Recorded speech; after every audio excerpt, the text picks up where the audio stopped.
Olá, internauta! O Observatório da Comunicação Institucional está na web. Eu sou Vitória Rosa Cruz. Eu sou Manuel Marcondes Neto.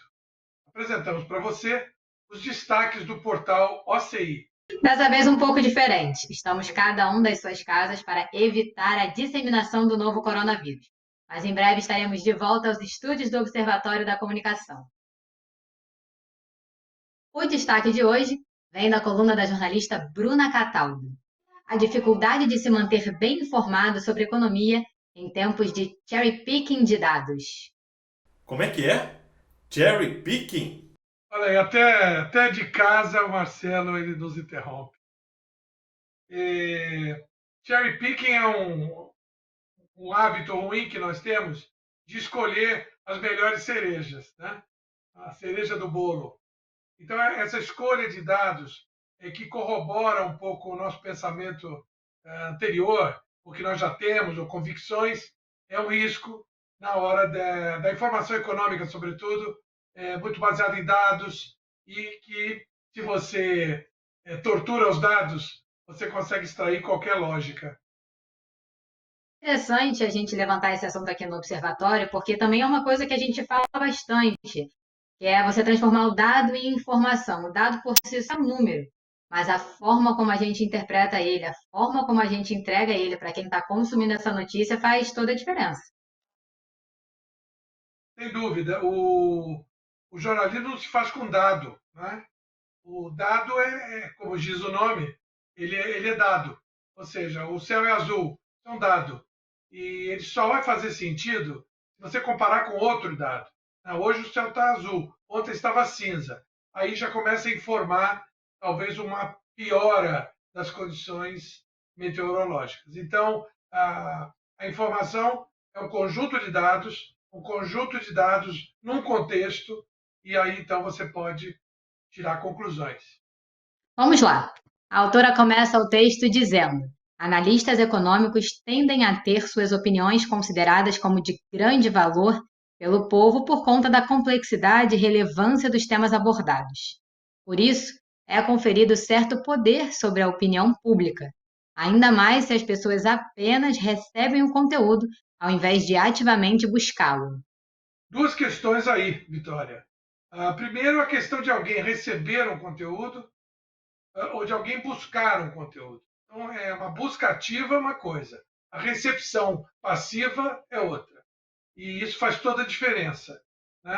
A comunicação, a gente sabe, não é aquilo que a gente diz, é aquilo que o receptor percebe e conclui a partir do que a gente levanta.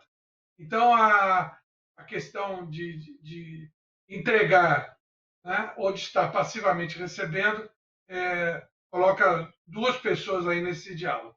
A segunda questão é a preponderância do discurso econômico no jornalismo, no radiojornalismo, no telejornalismo, inclusive no jornalismo impresso, né? Dedica-se muito tempo, espaço para dados econômicos.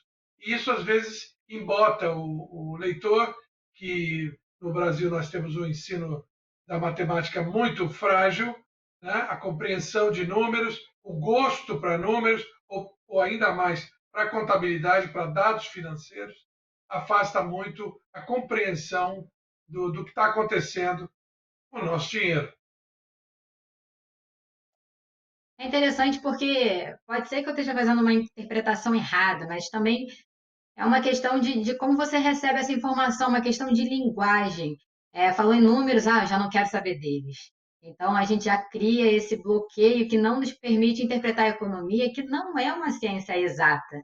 É uma ciência que fala muito de sociedade, que fala muito do social e que é um serviço. E a gente acaba afastando por esse preconceito. Concordo inteiramente. O jornalismo econômico, os jornalistas que especializam em economia, precisam ter sempre em mente a questão da tradução dessas informações para o público. Nesse outro trecho, Bruna Cataldo continua: acredito que o ponto de cautela é não incentivar que o público considere a mera presença de dados como legitimação de um argumento. Como eles são usados importa. Quais evidências, como foram desenvolvidos, por quem. Na academia funciona assim. mas ainda não é a realidade do debate público. Em outro trecho, Bruna faz um alerta sobre a escolha dos dados. A prática mais comum de uso indevido de dados é o cherry picking, em que um autor apresenta só as evidências que corroboram a conclusão que ele pretende defender. O ato pode ocorrer em todas as ciências, mas as sociais são bastante suscetíveis.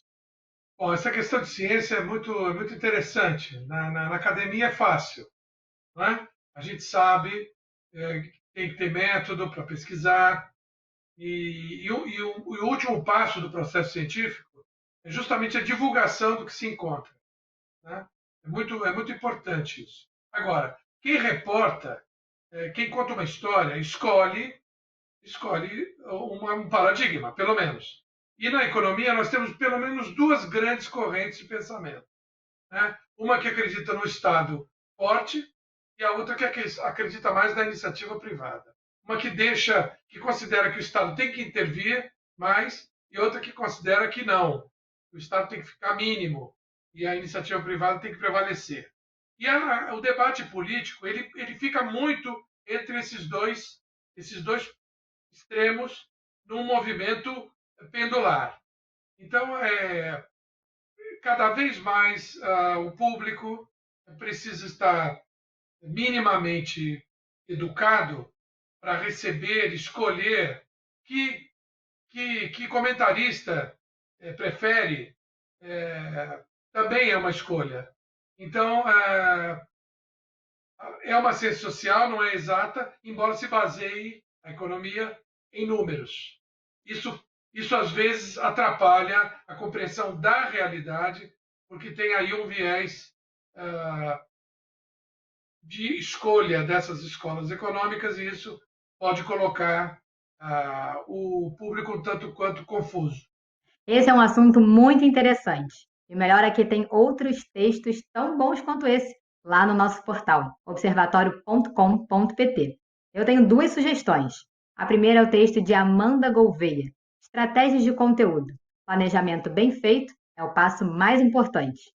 E um outro texto muito legal também é o da Paula Ribeiro, Estar Digital ou Ser Digital. Uma reflexão super relevante para os tempos atuais. Professor, nos vemos no próximo programa? Vamos juntos! É isso aí. Até você. Tchau.